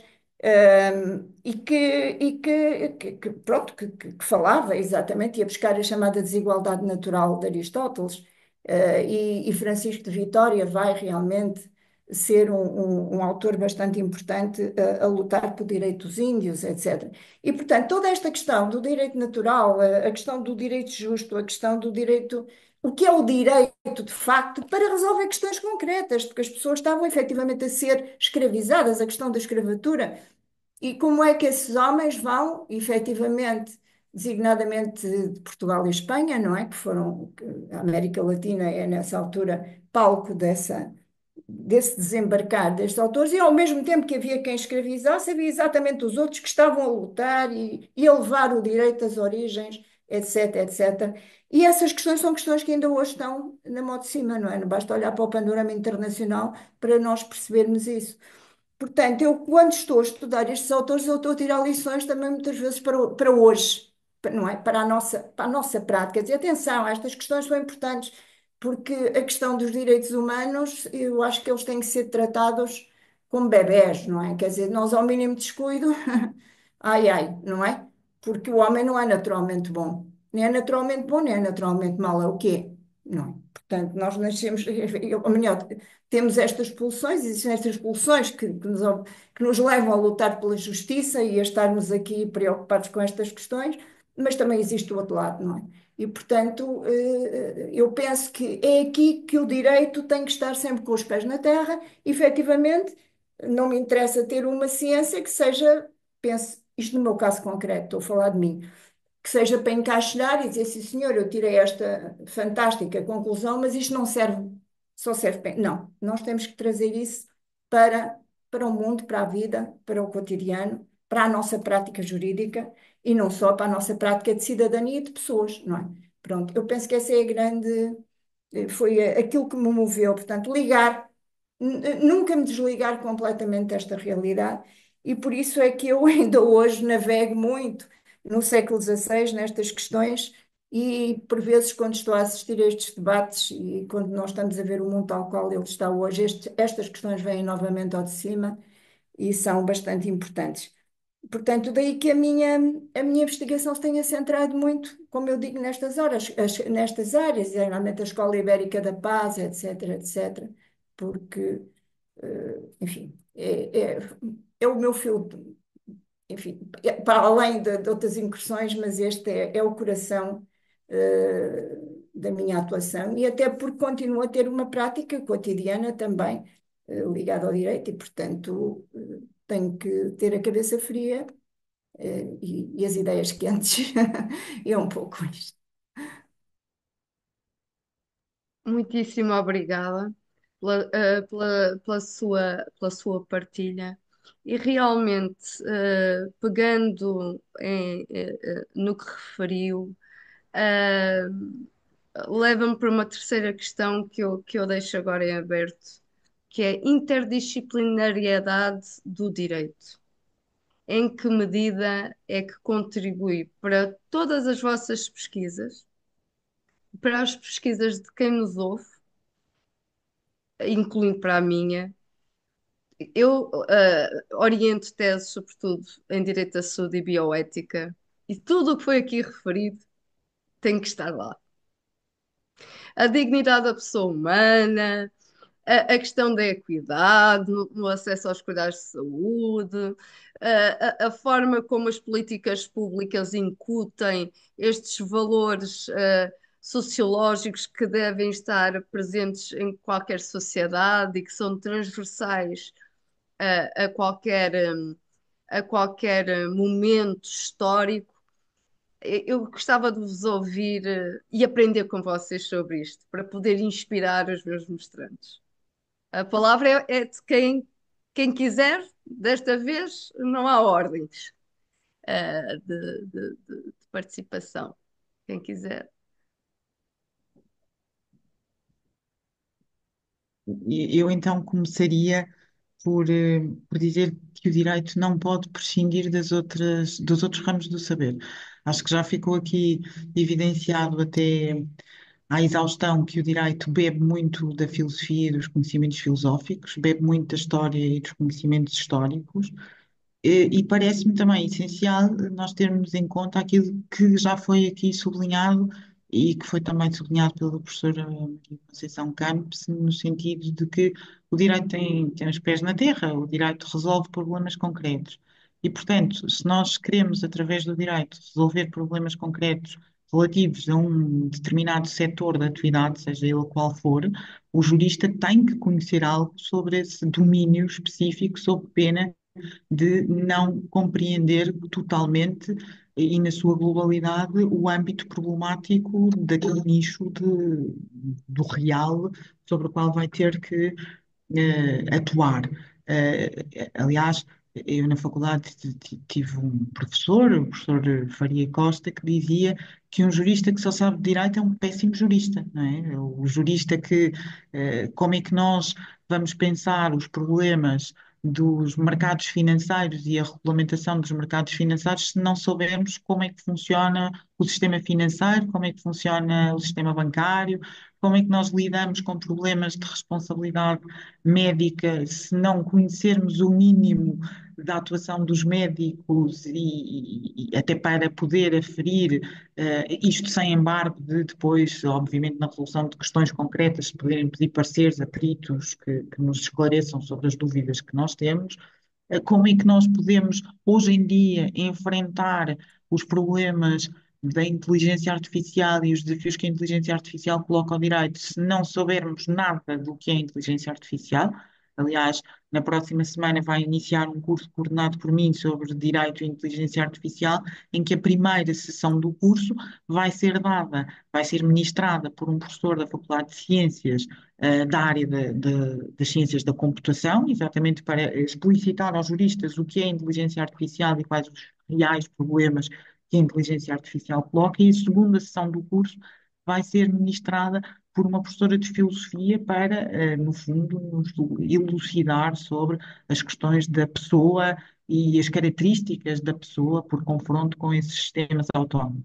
E eu poderia continuar aqui até à exaustão a falar dos problemas ambientais, os problemas da responsabilidade no âmbito da construção civil, ou seja, o jurista, se não conhece a realidade sobre a qual vai atuar, vai ter um discurso muito flibado e não vai conseguir compreender totalmente aquilo que tem que efetivamente resolver. Se no quadro da realização do direito em concreto, a atividade do julgador ou a atividade de um advogado, esses problemas se podem solucionar efetivamente através da convocação de peritos que auxiliem no esclarecimento das diversas questões, ao nível da investigação, como o trabalho é solitário, como somos nós que temos que fazer esse caminho, cabe-nos a nós também mergulhar um pouco, obviamente com limitações, nunca saberemos tanto sobre esses ramos do direito como sabemos de direito.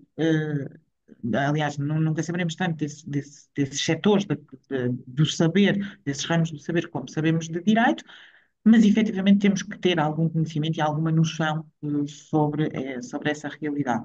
E por isso é que hoje em dia, nos grupos de investigação, é cada vez mais fundamental esse saber interdisciplinar que convoque diversos domínios científicos. Eh, por outro lado, dentro do próprio direito e dentro do próprio saber jurídico, é fundamental a articulação entre os vários ramos do direito, porque a realidade não é estanque e, portanto, muitas vezes há vários domínios da juridicidade que têm que ser convocados para a resolução de um mesmo problema.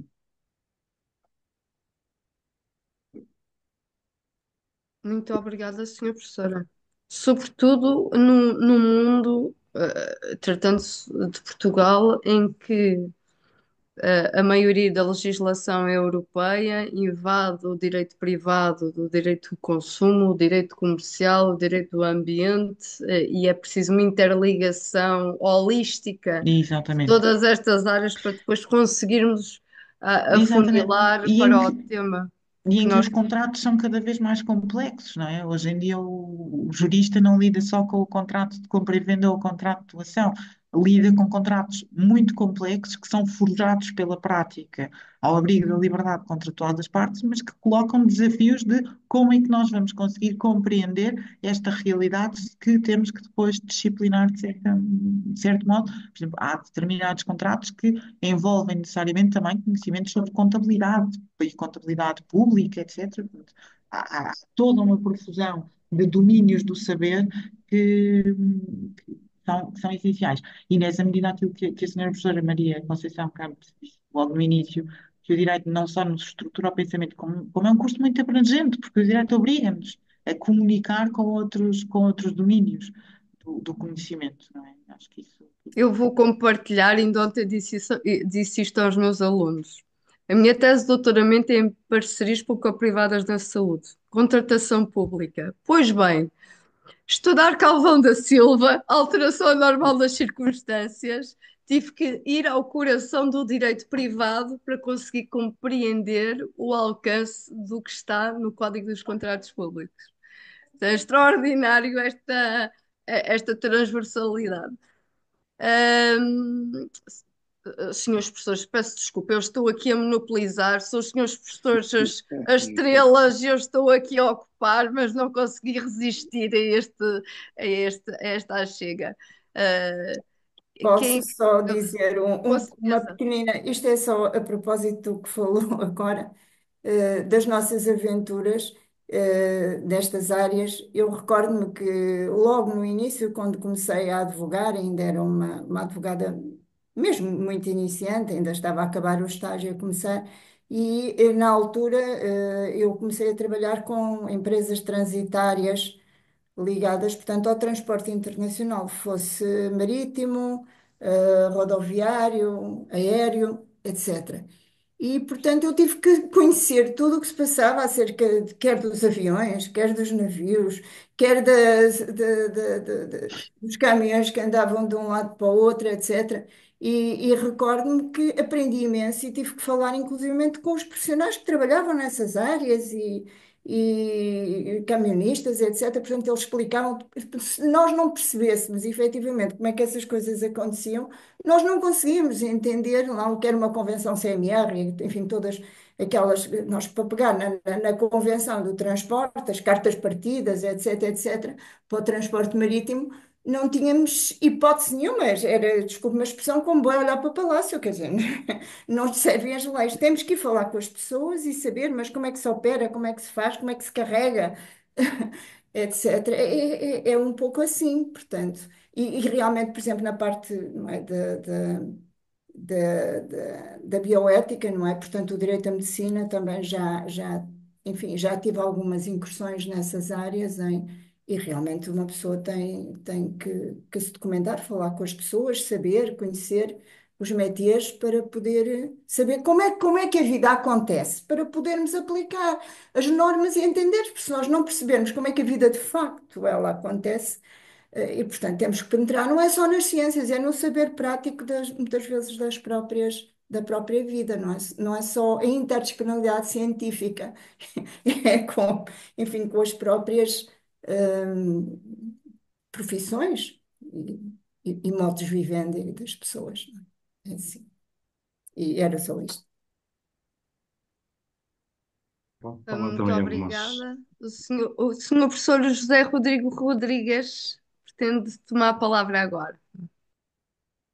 Tá? Eu só peço que a senhora não se desculpe por nos interromper, porque as suas observações são tão interessantes e tão educadas que a minha vontade é te ouvir e parar de falar. Tá? Então, quer dizer, agradeço também e também as observações.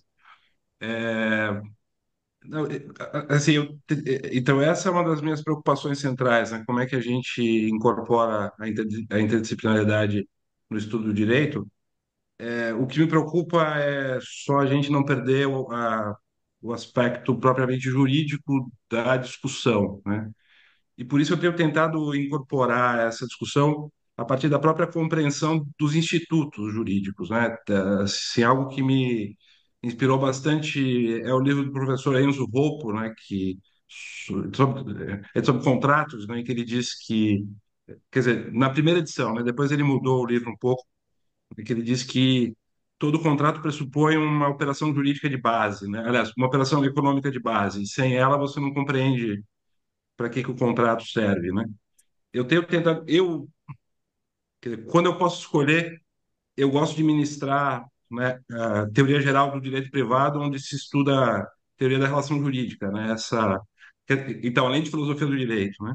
E eu tenho tentado explicar para os meus alunos que todo instituto jurídico pressupõe uma ancoragem material, né? Tem uma visão de sociedade pressuposta em todos os institutos, e conforme essa sociedade se transforma, também a interpretação dos institutos precisa se transformar, né? Qualquer instituto mais básico do direito de vizinhança, posse, propriedade, toda a regulação pressupõe uma certa configuração social, né? E se o direito quer ser útil a essa sociedade, ele precisa prestar atenção nessa transformação. E para a gente perceber essas transformações, não há outra maneira a não ser lançar mão das ciências, porque a gente não tem um acesso direto ao mundo, a gente precisa olhar sociologia, economia, antropologia, né, para ir percebendo como a gente pode reinterpretar os institutos e tomar novas decisões, né? Quer dizer, um exemplo do direito brasileiro que é muito interessante, que é histórico, né? O- Até a década de 70 no Brasil, o divórcio era, era proibido, né? E aí os juízes foram decidindo as questões, né, dando, por exemplo, a possibilidade de haver partilha dos bens do casal entre concubinos, né? Justamente percebendo que a sociedade estava se transformando e era necessário adotar novas interpretações, né? Então, então, essa discussão entre a compreensão do instituto e a base social, né, na qual ele está inserido, evidentemente que não há consenso muitas vezes se a sociedade mudou ou não, né, os pesquisadores divergem, também tem várias opiniões, mas me parece que sem compreender essa ancoragem material dos institutos jurídicos, a gente não consegue compreender nem para que esses institutos servem e também a gente não vai conseguir gerir os conflitos, né? Então, eu tenho tentado trazer isso para dentro da discussão propriamente dogmática.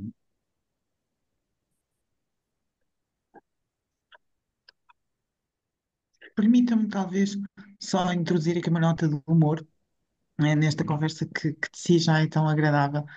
Eu leciono não só direito à responsabilidade, mas também leciono Teoria Geral de Direito Civil. E a Teoria Geral de Direito Civil, a certa altura, logo no primeiro semestre, ensinamos aos alunos o que são os direitos de personalidade, e dentro dos direitos de personalidade destacam-se alguns pela sua conflitualidade ou pela conflitualidade social que envolvem, pela importância axiológica dos bens jurídicos subjacentes. Falamos do direito à vida e da indisponibilidade do direito à vida. E a certa altura, vai resolver um caso prático e colocar os alunos a refletir sobre um caso prático, no sentido de evidenciar que a autocolocação em risco, em determinadas situações, poderia ser ela própria considerada ilícita. E o caso prático era muito simples: era o António e o Bernardo que tinham decidido jogar uma partida de roleta russa, portanto, com um revólver, colocavam a bala para ver se tinham sorte ou não para disparar. Os alunos estavam atónitos a olhar para mim e eu explicava isto e eles não entendiam, porque para eles a roleta russa era aquela roleta dos casinos, em que se põe a bolinha e ela roda. De maneira que isto só para evidenciar com esta nota de humor que efetivamente se o jurista não sabe ou não conhece a realidade, torna-se impossível depois conseguir refletir criticamente sobre ela do ponto de vista do que é a juridicidade e o sentido do justo, não é? Eu queria, então, nesse debate, acrescentar que eu acho que estamos, pelo menos com respeito a essa pergunta, muito próximos, porque quando nós começamos a falar sobre a aplicação do direito, então fica absolutamente evidente a necessidade de olhar o mundo da vida, né? E de trazer, porque trata-se de responder um problema que a sociedade tem, que as pessoas têm, e que elas não conseguiram resolver sozinhas. Eu também queria frisar que nós não devemos ser tão apaixonados pelas nossas atividades que a gente acha que nós somos, é, é, que deveríamos ser o recurso corriqueiro das pessoas. O direito à solução por um terceiro deve ser sempre uma exceção. É melhor quando a sociedade consegue resolver os seus problemas, né? E quando ela não consegue, quando ela patina, bom, aí nós, para que ela não piore ainda, para que os conflitos não se escalem, é muito importante ter instituições como as nossas. Mas é muito interessante a gente pensar que as pessoas devem saber responder, e se o direito ajudá-las a isso, mesmo que por mecanismos indiretos, melhor ainda. Mas eu queria acrescentar esse elemento que, claro, a interdisciplinaridade é fundamental e ela tem dimensões diferentes para diferentes operadores do direito. O juiz, eu gosto muito da estrutura judicial, porque ela pressupõe que ninguém sabe exatamente qual é a solução para o caso. Cada caso é um caso, os advogados não estão sendo chamados para pronunciar, digamos, verdades incontestáveis, então eles são, não sei se foi a Maria, ou ambos, ou a Mafalda também, que disse que há um certo sofisma, né, uma sofística nos advogados, mas, enfim, isso é parte do jogo, mas o juiz está ali como esse terceiro que precisa decidir. E ele decide, obviamente, pelas suas inclinações, né, e pelo seu conhecimento. O juiz, então, nessa estrutura, que é uma estrutura que reflete o reconhecimento da impossibilidade de ter uma decisão prévia, né? É uma decisão casuística. Então, tem um caso e nós vamos aplicar. Claro que ela acaba constituindo uma certa tradição, e essa dimensão do direito anglo-saxão foi se incorporando, está se incorporando mais e mais na nossa tradição mais continental, e eu acho isso positivo. Mas o juiz precisa ter uma dimensão de conhecimento humano que eu acho imprescindível para entender como funciona um pouco, o que seria isso de prestar uma assistência judicial e atender um certo conceito de justiça que tem a ver com as nossas dimensões humanas fundamentais. E isso não quer dizer princípios abstratos sobre o que é o homem, mas muito práticos, né, de como é que a vida humana caminha. E por isso eu acho que a experiência de vida de um juiz é importante, no sentido de que ele também viva a vida dos cidadãos. Ele também, né, um juiz experiente que passou pela vida, eu acho que ele tem mais capacidade de julgar do que aquele, alguém disse também, né, que só conhece o direito, não saberá julgar, né, porque saber o que é o caso para a regra, né, como diz o Kant, não é alguma coisa que a gente possa ensinar, é alguma coisa de uma certa intuição, e essa intuição é alimentada pela experiência. Então, aí há uma interdisciplinaridade importante. E, por outro lado, isso que ficou claro na resposta dos colegas é a necessidade de, tecnicamente, respondendo a um desafio, a um problema, bom, aí que não foi possível de ser resolvido pelas pessoas, né, no contato entre os próprios é, que estavam em comércio entre si, é preciso conhecer o que eles fazem, né, e um conhecimento técnico próximo para saber o que está acontecendo ali, né. Qual é a base dessa econômica, dessa relação que está se estabelecendo, e é muito pertinente dizer isso, que há um elemento econômico, há um tipo de comércio entre essas pessoas, e conhecer isso para responder isso de maneira adequada, e não de uma maneira meramente abstrata, né? Então, eu acho que também aí é uma outra dimensão, que é diferente da dimensão do juiz, que está realmente tomando uma decisão. E eu gosto muito de uma tradição que tem se estabelecido, não sei como funciona isso em Portugal, mas no Brasil tem crescido mais, essa da mediação, de modo que permita que as pessoas cheguem a algum tipo de acordo mediado, né? Então há uma certa pressão para que isso aconteça, mas isso tem um apaziguamento maior do que quando a gente tem simplesmente uma decisão, né, de um terceiro e a gente não participou nessa decisão. Essa nossa disposição para a ação nos leva a ficar mais apaziguados quando nós participamos da decisão. Então, eu acho também que isso é algo que a gente deve olhar no fazer do direito para que ele seja, para que ele preste esse serviço, né, para a sociedade. De novo, um pouco de humildade, porque quando chega um caso no direito, é sinal de que a vida e os instrumentos que as pessoas têm para criar eles próprios um apaziguamento fracassaram. É uma pena. Melhor que não chegue, né? E a nossa sociedade, a brasileira, de novo, eu não sei como funciona em Portugal, mas a brasileira está excessivamente judicializada, e eu acho isso um péssimo sinal para a nossa capacidade, como sociedade, como pessoas, de resolver conflitos, sem que a gente tenha que chamar uma instância como direito para resolver, né? Eu posso acrescentar só mais uma coisa, professor, que eu acho importante também dar notícia disso, quer dizer, eu acho importante também a incorporação da interdisciplinaridade na disputa dessa visão de sociedade que o judiciário vai desenvolvendo ao tomar suas decisões, né? Um caso que, enfim, eu estudo numa das minhas disciplinas com os alunos, que é um caso que o Supremo Tribunal Federal decidiu sobre a possibilidade de transfusão de sangue, aliás, doação de sangue por pessoas, quer dizer, homossexuais, em que apareciam argumentos, por exemplo, as pessoas homossexuais não podem doar sangue porque são mais promíscuas, né?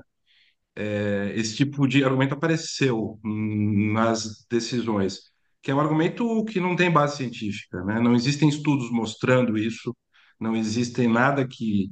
Essa não me parece ser uma opinião aceitável, né? Assim, um juiz não pode ter uma opinião anticientífica como essa e decidir um caso judicial importante, né, que vai ter repercussões sobre a sociedade. Então, acho que fazer a ligação entre os institutos e essa visão, né, que a gente pode ter da sociedade que é subjacente via ciência é muito importante, né? Aliás, o CNJ, né, o Conselho Nacional de Justiça aqui do Brasil, tem editado alguns parâmetros de interpretação, por exemplo, sobre questões de gênero, né, e se pode é, criar outras orientações que não são obrigatórias, mas elas sinalizam justamente para que se evite essas irracionalidades no processo decisório, que me parece que poderiam ser perfeitamente evitadas se a gente tivesse um contato mais direto com as ciências, né, ao se tomar decisões, né? E aí confiar menos na pessoa do juiz e um pouco mais na ciência, em certos casos, eu acho bastante importante. Muitíssimo obrigada pelos vossos contributos. Vi uma mensagem da senhora professora doutora Mafalda Miranda Barbosa, que infelizmente vai ter que se ausentar às 20 horas por razões de força maior. e por isso quero deixar-lhe um agradecimento muito especial.